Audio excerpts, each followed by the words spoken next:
ఉదయం వీడియోలో బంగ్లాదేశ్ యొక్క కేర్ టేకర్ గవర్నమెంట్ వాళ్ళ నాయకులు మోదీ గారు చేసిన ట్వీట్పై ఎలా స్పందించారు అని చెప్పి మాట్లాడుకున్నాం. అంటే రగిలిపోతున్నారు, ఎక్కడ లేని ఆవేశం.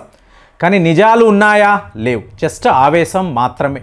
సో ఇప్పుడు దీని వెనుక అంటే ఈ కేర్ టేకర్ ప్రభుత్వము ఇంతలాగా మన మీద పగబట్టినట్టు ఏదో ప్రతీకారము తీర్చుకునే లెవెల్లో మాట్లాడుతున్నారు అంటే దానికి కారణము ఒక్క విజయ్ దివస్ కాదు, 1971 యుద్ధము కాదు.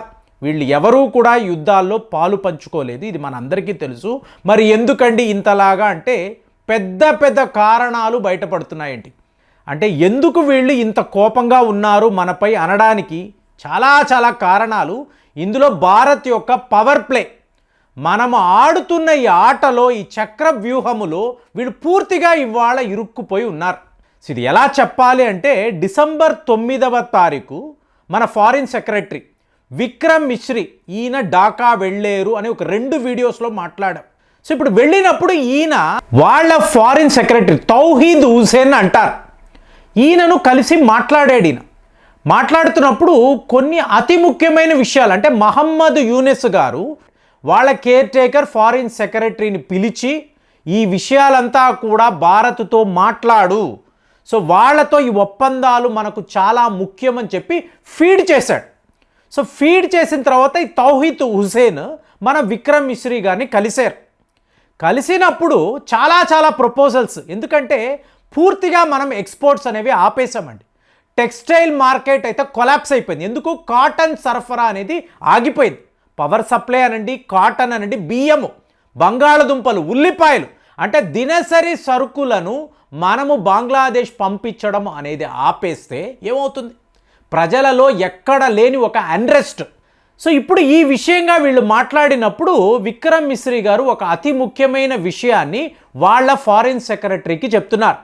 అందులో ఈయన ఏం చెప్తున్నారు అంటే మీది ఒక కేర్ టేకర్ ప్రభుత్వం మాత్రమే, అంటే మీరు నిజమైన పాలకులు కారు, ప్రజలు మిమ్మల్ని ఎంచుకోలేదు. సో ఇది ప్రజాస్వామ్య వ్యవస్థకు వ్యతిరేకం. ఎవరో ఎక్కడో చెప్పారు అని చెప్పి ఇవాళ మేము బంగ్లాదేశ్ని పరిపాలిస్తున్నాము అంటే అలాంటి ఒక ఎంగేజ్మెంట్ అనేది భారత్ చెయ్యలేదు. రొటీన్ మ్యాటర్స్ ఏవైతే ఉన్నాయో వాటి విషయంలో మాట్లాడండి, నో ప్రాబ్లం.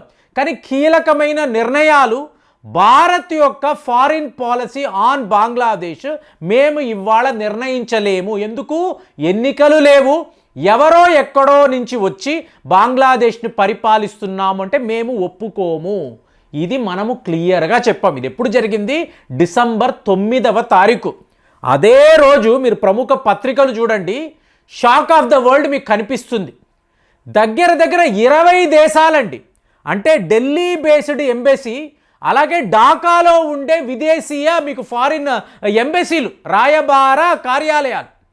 ఇందులో మీకు ప్రముఖ దేశాలు, యూరోప్లో శక్తివంతమైన దేశాలు, ఫ్రాన్స్ అనండి, ఇటలీ, స్పెయిన్, నెదర్లాండ్స్, డెన్మార్క్ లాంటి దేశాలకు సంబంధించిన రాయబార కార్యాలయాలు వాళ్ళ ప్రతినిధులు ఇదే రోజు మీకు మహమ్మద్ యూనిస్ని కలిశారు. సో కలిసి ఏ లెవెల్లో అతని మీద ఒత్తిడి అంటే భారత్ ఒక నిర్ణయం తీసుకోవడము, ఆ ప్లాన్ ప్రకారం విక్రమ్ మిశ్రీ అక్కడికి వెళ్ళడము, ఈ యూరోప్ దేశాలకు సంబంధించిన ప్రతినిధులు మహమ్మద్ యూనిస్ని కలిసి అసలు నువ్వు ఇలా ఎలా చెయ్యగలవు, నీ బంగ్లాదేశ్ పరిస్థితి ఏమిటి, ఈ ప్రశ్నలు జవాబు లేదండి. ఇప్పుడు అతని వైఖరి చూశారు అనుకోండి, ఏం మాట్లాడుతున్నాడు? ఎన్నికల్లో నేను రిఫార్మేషన్ తీసుకొస్తాను, పార్లమెంటులో కూడా కొత్త రకమైన చట్టాలు, అసలు రాజ్యాంగానే నేను మార్చబోతున్నాను. అంటే ఎంపీలు లేని పార్లమెంటు గురించి ఈయన మాట్లాడుతున్నాడు. ప్రజలు ఎంచుకోలేదు కదా, ఎక్కడ ఎన్నికలు జరుగుతున్నాయి, ఇదంతా కూడా నోబెల్ బహుమతి గెలుచుకున్న వ్యక్తికి తెలియదా? తెలుసు, కానీ అధికారము నా వద్ద ఉండాలి. ఏమంటున్నాడు?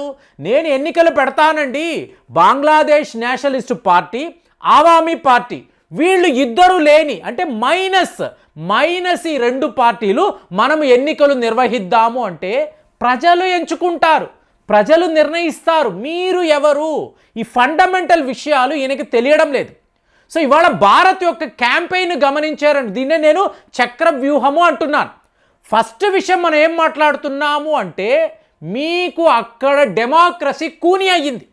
ఇప్పుడు అమెరికా వాడు ఏం మాట్లాడతాడండి, ప్రజాస్వామ్య వ్యవస్థను కాపాడడానికే మేము ఉన్నాము, బంగ్లాదేశ్లో ఎక్కడ డెమోక్రసీ ఉంది? సో ఇవాళ మీరు ఎంచుకున్న కేర్ టేకర్, ఈ అడ్వైజర్, చీఫ్ అడ్వైజర్, ఈయనను మీరు కదా నియమించారు, ప్రజలు ఎంచుకోలేదు కదా, ఎక్కడ డెమోక్రసీ ఉంది? అంటే అమెరికాను మనం టార్గెట్ చేసి బంగ్లాదేశ్ ద్వారా అమెరికాను టార్గెట్ చేస్తున్నాం. మీరు డెమోక్రసీ అంటారు, మీది ఒక ఫేక్ డెమోక్రసీ పాలసీ. ఎక్కడైనా ప్రజాస్వామ్య వ్యవస్థ ఉంటే దానిని కూనీ చేయడానికి మీరు ప్రయత్నాలు చేస్తారు, కానీ చెప్పుకోవడం మాత్రము మాదే డెమోక్రటిక్ ప్రాసెస్, ప్రపంచంలో రష్యా, చైనా లాంటి దేశాలు ఉండకూడదు, ఇవన్నీ కూడా కమ్యూనిస్ట్ ఐడియాలజీ, ఇదే కదా మాట్లాడతారు. మరి మీరు చేస్తున్న పని ఏంటి? ఇది మన ఫస్ట్ క్యాంపెయిన్. ఇక రెండవ లెవెల్లో చూశారు అనుకోండి, తీవ్రవాదం అని మాట్లాడుతున్నారు. ఇవాళ ఇస్లామిక్ ఫండమెంటలిజం అంటే ఇస్లాం ఈ ప్రపంచాన్ని పరిపాలించాలని భావించే కొంతమంది, అలా ఉండదు కదా. ప్రతి ఒక్క దేశానికి ఒక పాలసీ ఉంటుంది, వాళ్ళకు వాళ్ళ మతాలు ఉంటాయి, ఎవరికి వాళ్ళు వాళ్ళ పరిపాలన చూసుకుంటారు కదా.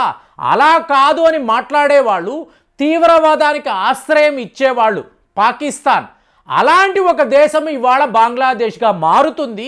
బంగ్లాదేశ్లో ఉండే తీవ్రవాదులు ప్రపంచ స్థాయిలో స్ప్రెడ్ అవుతున్నారు. దీనిని ఆపే బాధ్యత అమెరికా, యూరోప్ యూనియన్కి ఉందా లేదా? ఇది రెండవ లెవెల్లో మన క్యాంపెయిన్. మూడవ లెవెల్లో చూశారు అనుకోండి, ఒక దేశం ఆర్థికంగా ఇబ్బందుల్లో ఉన్నప్పుడు ఆ ప్రజల కోసం మనము వాళ్ళకి చేదోడు వాదోడుగా ఉండాలి కదా. దీనికోసం మీరు ఇన్ఫ్రా డెవలప్ చేయాలి, ప్రాజెక్టులు చెయ్యాలి, ఆ ప్రజలకు కావలసిన అవసరాలు ఏమున్నాయో మీకు బలమైన దేశం తీర్చాలి.